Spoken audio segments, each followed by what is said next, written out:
हूं दीपाली राणा। आप देख रहे हैं योर मनी, पर्सनल फाइनेंस से जुड़ा हमारा खास शो जो हम आपके लिए लाते हैं ताकि आपके हर कदम पर मदद कर सकें। योर मनी आपको सिखाता है कैसे आप प्लानिंग कर सकते हैं अपनी इन्वेस्टमेंट्स की, आप अपना पोर्टफोलियो कैसे बना सकते हैं, अगर ऑलरेडी पोर्टफोलियो बनाया हुआ है तो उसको बेहतर कैसे बना सकते हैं। इन सब बातों पर आप ध्यान दे सकते हैं योर मनी की मदद के थ्रू। कैसे आप अपने क्वेश्चन हम तक पहुंचा सकते हैं, नोट कर लीजिए तरीका।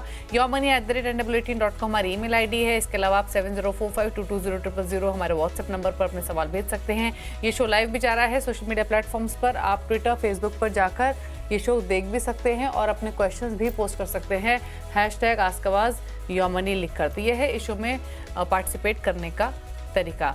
आज हमारे साथ हैं एक्सिस सिक्योरिटीज़ के ऑनलाइन बिजनेस के हेड समीर शाह। आपकी तमाम क्वेरीज को आंसर करने के लिए उनसे समझेंगे क्या स्ट्रैटेजी आपके अपने पोर्टफोलियो को लेकर होनी चाहिए। लेकिन उससे पहले अगर हम इनफैक्ट समीर शाह हमारे साथ फोन लाइन पर मौजूद है, थोड़ी देर में हमारे साथ वो कनेक्ट करेंगे वीडियो के थ्रू भी। लेकिन कॉलर्स भी हमारे साथ हैं, उनसे करते हैं बातचीत ताकि एक आइडिया ले सके उनके पोर्टफोलियो को लेकर समीर से।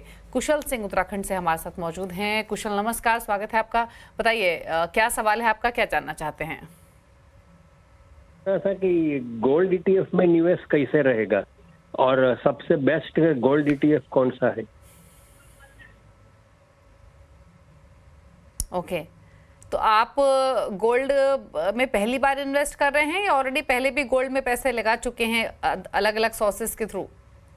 मैंने गोल्ड के फिजिकल में इन्वेस्ट किया है लेकिन ईटीएफ में नहीं किया है।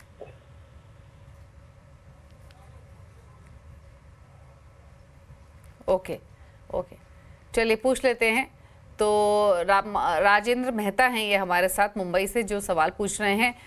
समीर, आपने इनका सवाल सुना। गोल्ड ईटीएफ में पैसे लगाना चाहते हैं, जानना चाहते हैं कैसा रहेगा गोल्ड ईटीएफ में इस समय निवेश करना, और अगर बेहतर है आपके हिसाब से तो कौन से गोल्ड ईटीएफ के साथ ये जाएं, अगर कोई नाम आप सजेस्ट कर सकें। हाँ, तो दीपाली जी, पहले तो happy Diwali and happy Dhanteras आपके सारे व्यूअर्स को। और ईटीएफ की अगर हम बात करते हैं तो ईटीएफ, गोल्ड ईटीएफ बहुत ही अच्छा निवेश का जरिया है। मैं पहले उनसे पूछना चाहूंगा, क्या ये निवेश पर्पस के लिए लिया जा रहा है या सिर्फ इन्वेस्टमेंट पर्पस, कंजम्पशन पर्पस के लिए इकट्ठा किया जा रहा है? अगर निवेश पर्पस से ये गोल्ड ईटीएफ बाय किया जा रहा है तो ये बहुत ही अच्छा ऑप्शन है। यहाँ पे जब हम इन्वेस्टमेंट की बात करते हैं तो इसके साथ बहुत सारे बेनिफिट जुड़े होते हैं। जैसे आप अगर गोल्ड की आप जब भी गोल्ड की बात करते हो तो इसमें लिक्विडिटी इजी होती है। ट्रेडिंग पर्पस अगर आज लिया कल बेचना है वो इजी अवेलेबल हो जाता है। इसका ट्रांजेक्शन कॉस्ट भी काफ़ी लो होता है और स्टोरेज और ये सब सारी मगजमारी से काफ़ी सारा बेनिफिट हो जाता है। तो ये सारे बेनिफिट को ध्यान में रखते हुए ऑलवेज सजेशन दिया जाता है कि आप फिजिकल गोल्ड के कंपेयर में गोल्ड ईटीएफ बाय करें। दूसरा, कौन सा बाय करना चाहिए, तो यहाँ पे सजेशन ये रहेगा कि वो निपॉन इंडिया का गोल्ड बीज बाय कर सकते हैं या एसबीआई का गोल्ड ईटीएफ बाय कर सकते हैं। ये दोनों अच्छे फंड है, इसमें से किसी में भी निवेश कर सकते हैं। ओके, चलिए, तो ये सजेशन आपको मिला है। निपॉन इंडिया गोल्ड बीज, एसबीआई गोल्ड ईटीएफ, यहाँ पैसे लगा सकते हैं, ये आपके लिए सलाह दी गई है। बात करते हैं अगले कॉलर से। एच मोहन हमारे साथ कनेक्टेड हैं। मोहन जी नमस्कार, बताइए क्या सवाल है आपका? नमस्कार मैडम।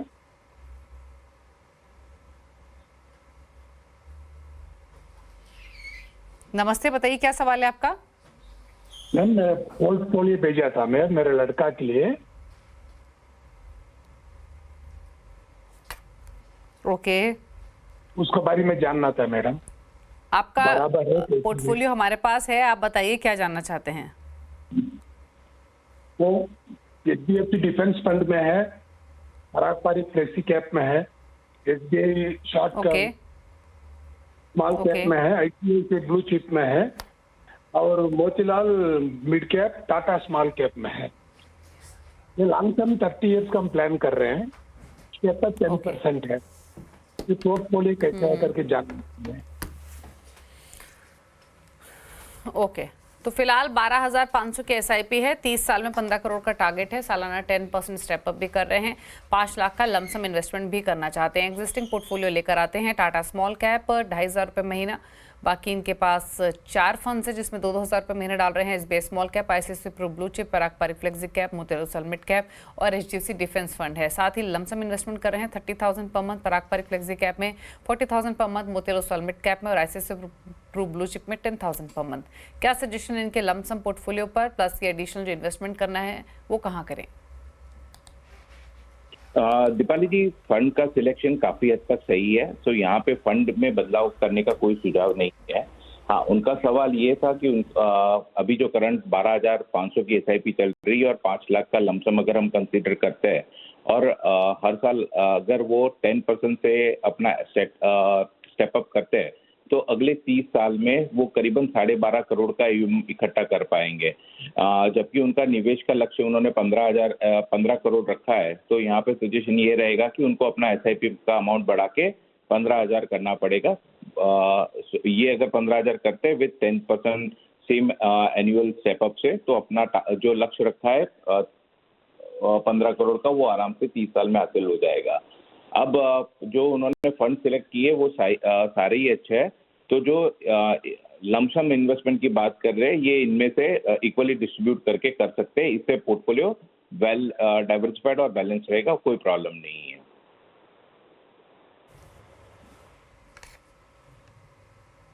ओके, चलिए, तो ये सलाह दी गई है आपके पोर्टफोलियो को लेकर। बात करते हैं अगले कॉलर से। अनिल कुमार हरियाणा से हमारे साथ हैं। अनिल नमस्कार, बताइए क्या सवाल है आपका? नमस्कार सर, मेरे फंड है सर ये। पूछिए क्या सवाल है आपका?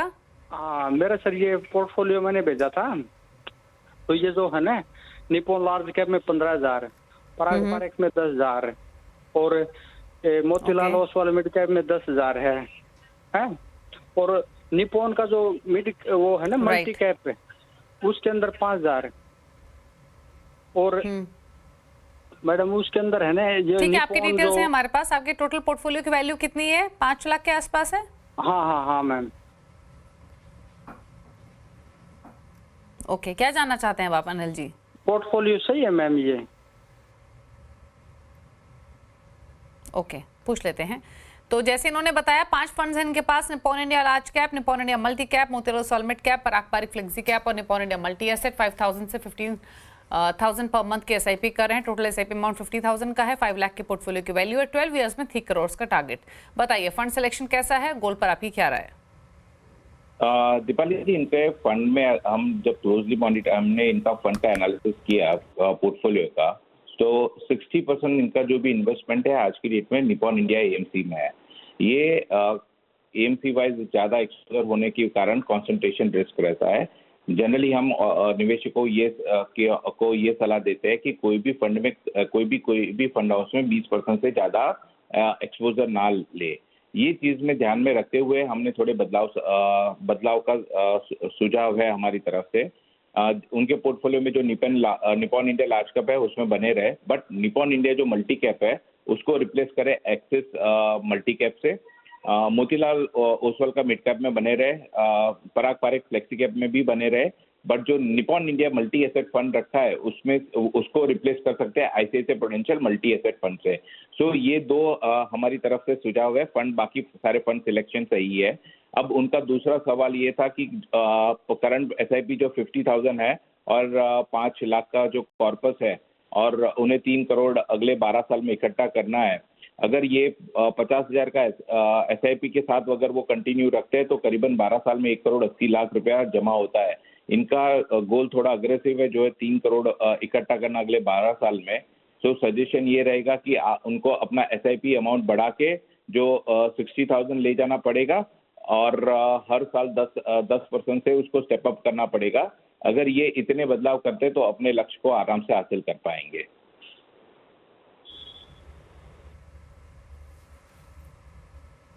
ओके, चलिए, तो ये सलाह आपके पोर्टफोलियो को लेकर दी गई है। सबसे पहली बात तो एक ही फंड हाउस में ज़्यादा एक्सपोजर ना लें, ये सजेशन आपके लिए दिया गया है। इसीलिए थोड़े से बदलाव आपको सजेस्ट किए गए हैं। Nippon India large cap, Motilal सलमिट cap, Parag Parikh flexi cap, यहाँ पे इन्वेस्टमेंट अपनी कंटिन्यू कीजिए। नया फंड जो आप ऐड कर सकते हैं उसमें एक्सिस मल्टी कैप या आईसीआईसीआई प्रू मल्टी एसेट हो सकता है।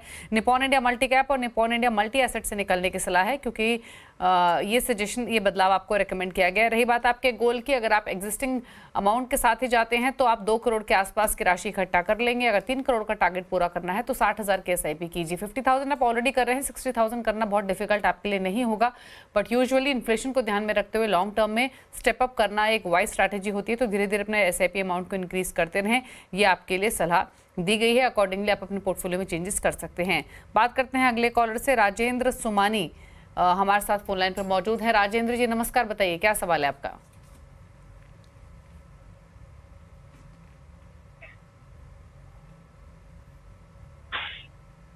राजेंद्र जी सवाल पूछिए प्लीज।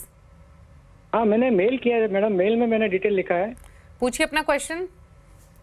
मैंने मेरे 15 लाख का मैंने इन्वेस्टमेंट किया आपकी डिटेल्स हैं हमारे पास। आप हाँ, मैं बस खाली इसमें मेरे को ये पूछना है वेदर ये सिलेक्शन ठीक है मेरा, 2 जो मैंने किया है, और मेरे को 30 लाख रुपीज का और करना है एडिशनल। ओके, पूछ लेते हैं। तो पहले मैं डिटेल में इनका सवाल बता देती हूँ समीर। 15 लाख का लमसम इन्वेस्टमेंट किया हुआ है, 7.5 लाख डाले हैं एडलवाइज बैलेंस्ड एडवांटेज फंड में, 7.5 लाख डाले हैं एसबीआई इक्विटी हाइब्रिड फंड में। जानना चाहते हैं लमसम जो 2 फंड में पैसे डाले हैं, क्या ये सही स्ट्रैटेजी है, इन्हीं के साथ कंटिन्यू करें या कुछ बदलाव करना है? दूसरा सवाल है, नया लमसम इन्वेस्टमेंट करना है और अब करना है 30 लाख का, और वो भी 8 साल के लिए। तो 2 चीज़ें पूछना चाहते हैं, एक तो किन फंड्स में डालें 30 लाख रुपए, ये तो इंपॉर्टेंट क्वेश्चन है ही। दूसरा ये कि सारा एक साथ लमसम डाल दें इस समय या धीरे धीरे करके डालें, क्या सजेशन आपका रहेगा इनके लिए? दीपाली जी, पहले तो उन्होंने जो 2 डेट हाइब्रिड फंड सिलेक्ट करे हुए हैं वो दोनों ही सही है, इसमें कोई बदलाव का सुझाव नहीं है हमारी तरफ से। दूसरा उनका जो क्वेश्चन था 30 लाख रुपए अगले 8 साल के लिए डालना है, तो सजेशन ये रहेगा कि आज की डेट में उनका पोर्टफोलियो हाइब्रिड साइड है और ये 8 साल का टर्म अभी है, तो पोटेंशियली यहाँ पे हमारे पास पोटेंशियल है पोर्टफोलियो को डाइवर्सिफाइड करके एडिशनल रिटर्न जनरेट करने के लिए। सो सजेशन ये रहेगा कि यहाँ पे इक्विटी और डेट का थोड़ा, इक्विटी डायरेक्ट फंड है वहाँ पे भी एक्सपोजर लेना चाहिए और धीरे धीरे इन्वेस्टमेंट करना ऑलवेज सही रहेगा। अगले 2-3 महीना मार्केट में ऐसा लग रहा है कि जहाँ पे उतार चढ़ाव की स्थिति बने रहेगी, तो धीरे धीरे करके आप इन्वेस्ट करें तो आप आराम से इसमें अच्छा अल्फा जनरेट कर पाएंगे। पहला हमारी तरफ से सुझाव ये रहेगा कि सोमानी जी, आप आईसीआईसीआई प्रूडेंशियल ब्लू चिप का लार्ज कैप फंड है जिसमें 5 लाख रुपया इन्वेस्ट कर सकते हैं। एचडीएफसी का फ्लेक्सी कैप फंड है, उसमें 5 लाख का इन्वेस्टमेंट कर सकते हैं। दूसरा एक एचडीएफसी का इंडेक्स फंड है, निफ्टी 50 इंडेक्स फंड है, इसमें आप 5 लाख रुपया डाल सकते हैं। ये पैसिव फंड है, यहाँ पे निफ्टी का जो भी रिटर्न रहेगा उसके मुकाबले आपका रिटर्न बनता रहेगा, उसके वो हिसाब से आपका रिटर्न जनरेट होगा।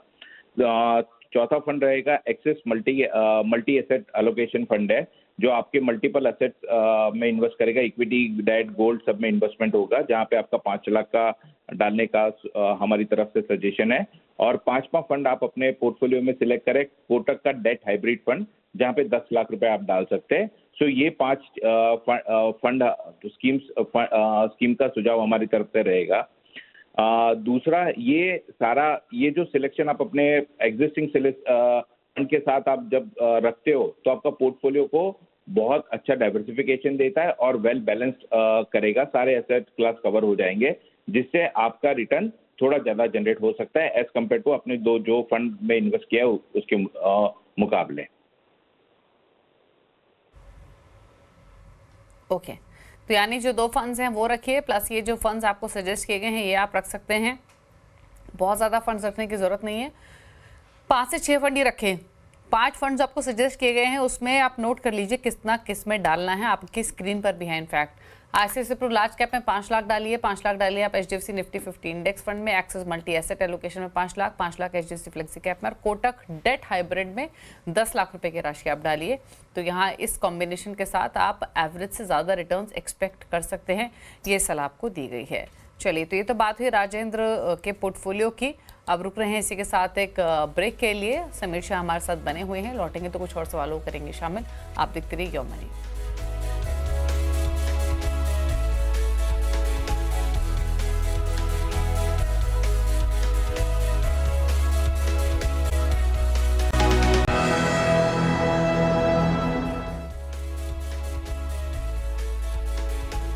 आप देख रहे हैं योर मनी। आपकी तमाम क्वेरीज को आंसर करने के लिए एक्सिस सिक्योरिटीज के ऑनलाइन बिजनेस के हेड समीर शाह हमारे साथ बने हुए हैं। लेते हैं कुछ क्वेश्चंस। कुशल सिंह उत्तराखंड से सवाल भेजा है इन्होंने। 20 से 30 हज़ार की SIP इनको करनी है, ETF में करें या म्यूचुअल फंड में करें, इस पर सलाह लेना चाहते हैं। लॉन्ग टर्म का इनका विजन है। ऑलरेडी कहाँ इन्वेस्ट कर रहे हैं वो है PPF। 1.5 लाख रुपये का निवेश है सालाना। PPF में अब तक 11 लाख का कॉर्पस इकट्ठा हो चुका है। इसके अलावा इनके पास LIC जीवन लाभ मंथली पॉलिसी है जहां पर 70,000 की EMI जा रही है। हेल्थ इंश्योरेंस पॉलिसी है, अटल पेंशन योजना है और टर्म इंश्योरेंस है। तो बाकी तो इनके सारी जो चीज़ें हैं वो अपनी जगह ठीक हैं। फिर चाहे वो ट्रेडिशनल इन्वेस्टमेंट्स हो या हेल्थ लाइफ इंश्योरेंस ही क्यों ना हो, बट 20 to 30,000 जो ये डालना चाहते हैं ETF और म्यूचुअल फंड्स में, उसको लेकर आपका सजेशन चाहिए लॉन्ग टर्म के हिसाब से। बताइए। दीपाली जी, कुशल जी को हमारे और से पहला सुझाव ये रहेगा कि उन्होंने इन्वेस्टमेंट काफी अभी तक के सारे डेट साइड इंश्योरेंस और पेंशन फंड में इन्वेस्ट किया हुआ है। बट यहाँ पे कुशल जी को हर एक गोल को डिफाइन करना होगा और हर गोल के लिए कितना पैसा उनको रिक्वायर होगा वो हिसाब से उनको प्लान करना रहेगा।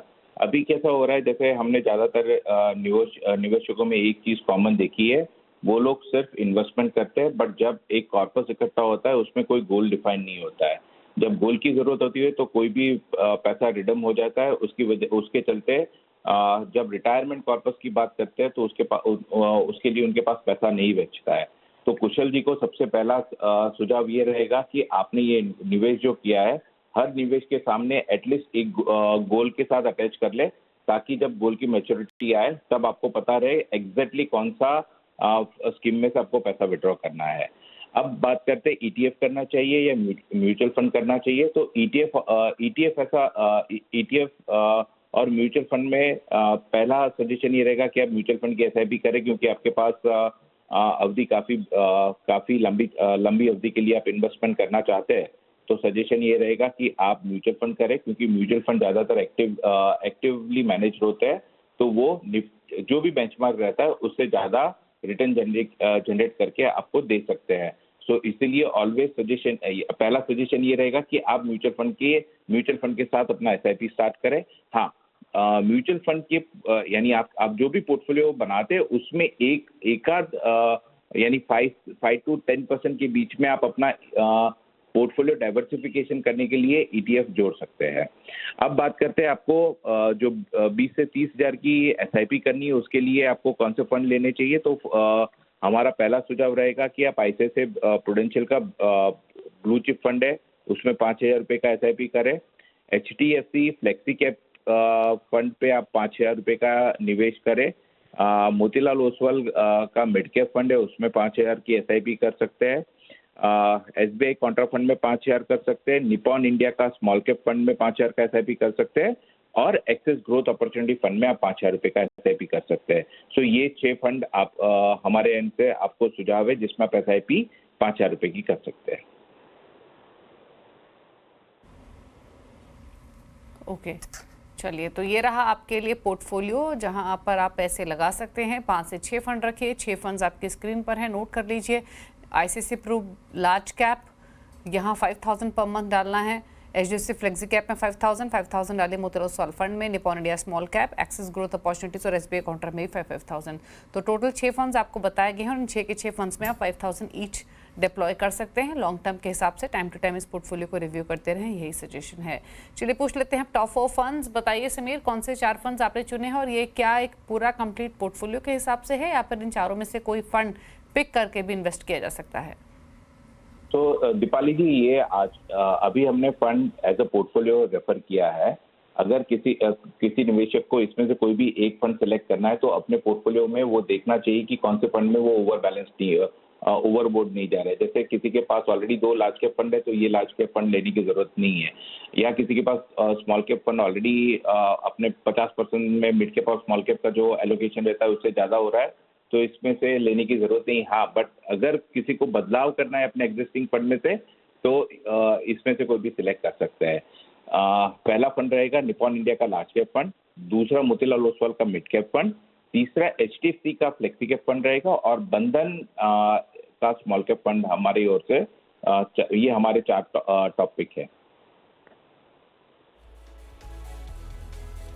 चलिए, तो ये रहे 4 funds, Nippon India large cap fund, Motilal Oswal mid cap fund, HDFC flexi cap और बंधन स्मॉल कैप। इन 4 फंड चॉइसेस के साथ आप जाइए, इन्वेस्ट कीजिए एक कंप्लीट पोर्टफोलियो के हिसाब से, लॉन्ग टर्म के विजन के साथ। चलिए, थैंक यू समीर शो में आने के लिए, सभी क्वेरीज को आंसर करने के लिए। और एक बार आपको फिर से CNBC की पूरी टीम की तरफ से धनतेरस की शुभकामनाएं। हमारे व्यूअर्स को भी हैप्पी धनतेरस। इसी के साथ एक ब्रेक के उस पर भी खबरें जारी हैं। नमस्कार।